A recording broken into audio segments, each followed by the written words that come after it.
Good morning, vinyl community. Anthony here, up in Boston, Gambler 812. I just wanted to post a video about 11 days from now. 11 days from now, I'll be at Madison Square Garden, going to see one of the final shows of one of my favorite bands of all time, if not my favorite. Actually, you know what? They're my favorite. Kiss. Now, the build-up that I've been doing for myself is I've been going through all of my Kiss records and just been listening chronologically, and just to get myself in the mood and give me something even more to look forward to, just listening to everything all the way through. So I got through all the makeup years, and the music's just, I mean, if you're a fan of that era, it just does something to you. I know it does for me. It's like every time I hear a track off of all those makeup year albums, I get excited to see, all right, what's next? What's up next? What song's coming on now? Okay, and, now it's Shout It Out Loud. Okay, and, now it's Making Love. I know what's coming up. So I blasted out all those albums, and now I'm on to the non-makeup years. And I blasted through those. And I want to talk about it for a little bit. Because I'm sorry, people, the non-makeup years, they were fucking amazing. Wow, did I take them for granted. Honestly, from Lick It Up all the way down to Hot in the Shade or Carnival of Souls. Wow, wow, wow. Is every song a hit? Absolutely not. But you could go through all of those records in the 80s and 90s, and wow, what a greatest hits you could make if you wanted to. Amazing stuff. And I want to bring two songs in particular to the forefront that I love. I've always chose these two songs on these albums, but I really want to share. And if anyone in the community is not familiar with these two songs, please give them a spin, give them a listen, CD, stream them, do whatever you got to do. But you really need to take a listen to these songs. Okay? First, we're going 1985 off of Kiss Asylum.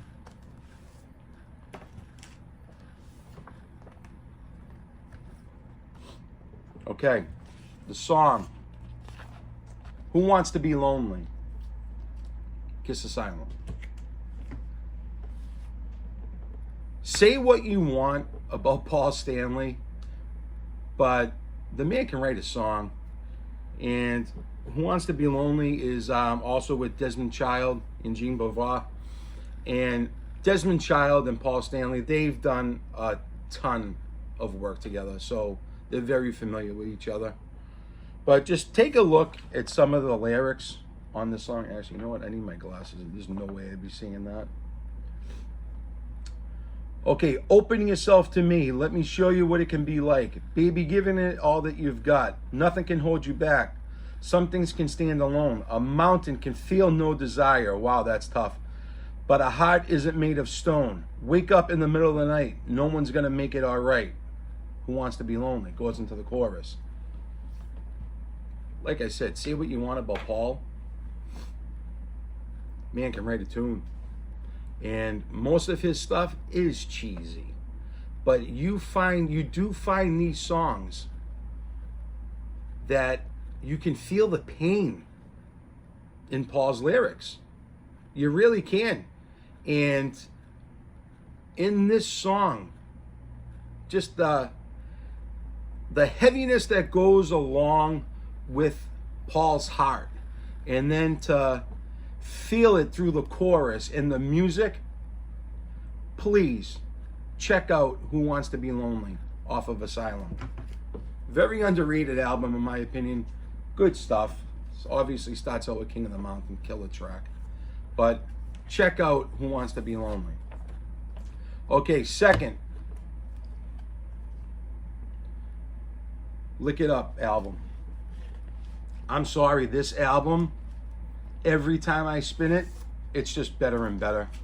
It really is. I mean, it starts out with Exciter, Into Not for the Innocent, Lick It Up, Young and Wasted, Give Me More, All Hell's Breaking Loose, Blast Off Side 2, A Million to One, Fits Like a Glove, Dance All Over Your Face, and On the Eighth Day finishes it off. I want to talk about one song.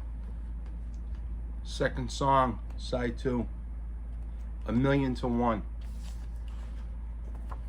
Again, this song is quickly ascending to the top of my list in the Kiss catalog. I absolutely love it. Like I said, I'm going back.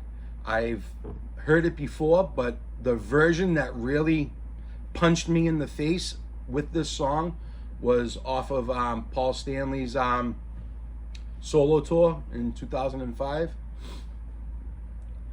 Check out that version, please. I posted that in a previous video. Check out that version of A Million to One off of Paul's solo, the Live to Win tour. Check it out. A Million to One. Again, listen to the lyrics. Where am I going here? Oh, right here.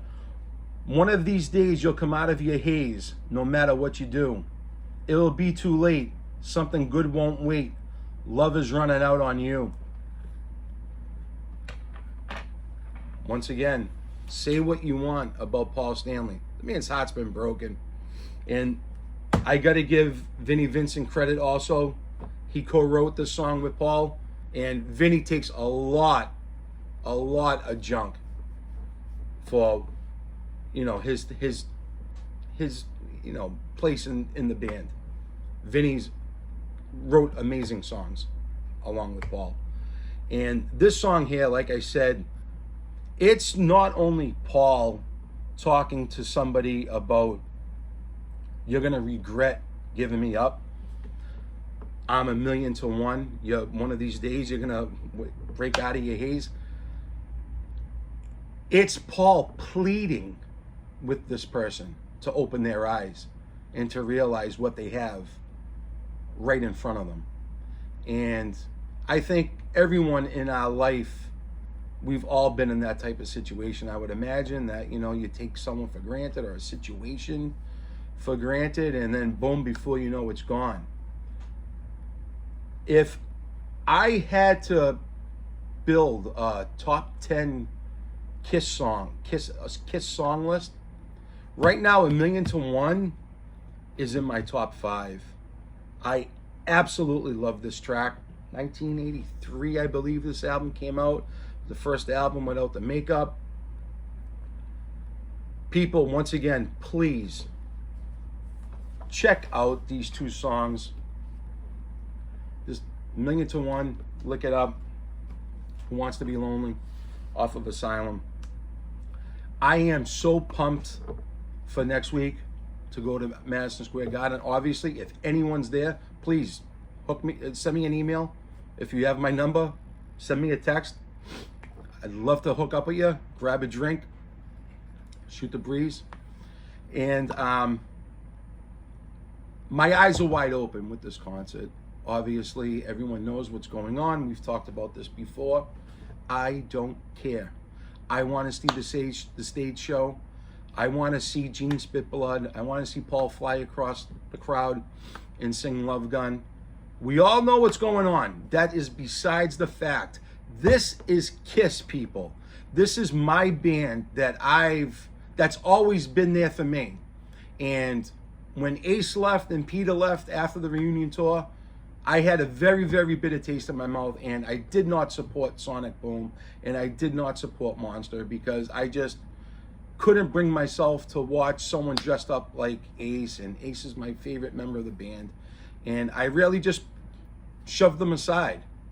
Well, I was really immature. I'm going to be honest. I can call a spade a spade. When I'm right, I'm right. When I'm wrong, I'm wrong. You know, it's not a love interest. It's a band. Okay, some of us, we take things a little too seriously, and now I'm regretting missing out on those two, the past, whatever those 15 years were, that I could have seen them, live additionally. But I'm so looking forward to this concert. My eyes are, like I said, they're wide open, and I'm so pumped just to see them and to really take it in, to realizing I'm in Madison Square Garden. I mean, I'm from Boston. The Boston Garden, it's world famous. Madison Square Garden blows the Boston Garden away. It's MSG. So excited. I'm gonna do my best. I'm gonna try and take some video, but we all know how that is. I do have pretty decent seats, so I should be able to get some good video for you guys, and I will post it. I know Gary did the same, and I'm really glad Gary posted those videos from the concert, because he's never going to lose out on those memories. I mean, granted, I'm sure they're going to be embedded in his mind forever, but to have it in front of you on the phone, you just say, wow, I was at one of their last shows, a band that has done so much for us all. Love Kiss. Really took for granted some of the years past, and now I'm regretting that I did, when it's finally coming to an end. And we all know them. It might not be the end. They might get a residency. Most likely they will. Money talks with Gene and Paul, you know that. But as far as seeing Ace and Peter, it's not going to happen. I can't even see them walking out on stage for a final curtain call or to do an encore. The band is just, they can't get along. It's really sad. But I can't thank the band enough for always being there for me. And like I said, I'm 47. Whenever I've, emotionally or been going through something, the band has always brought me out of it. Their music hits with me. I love it. And I am not taking this show for granted. I am pumped. Hope everyone has a great day. I'll be talking to you all soon. Enjoy.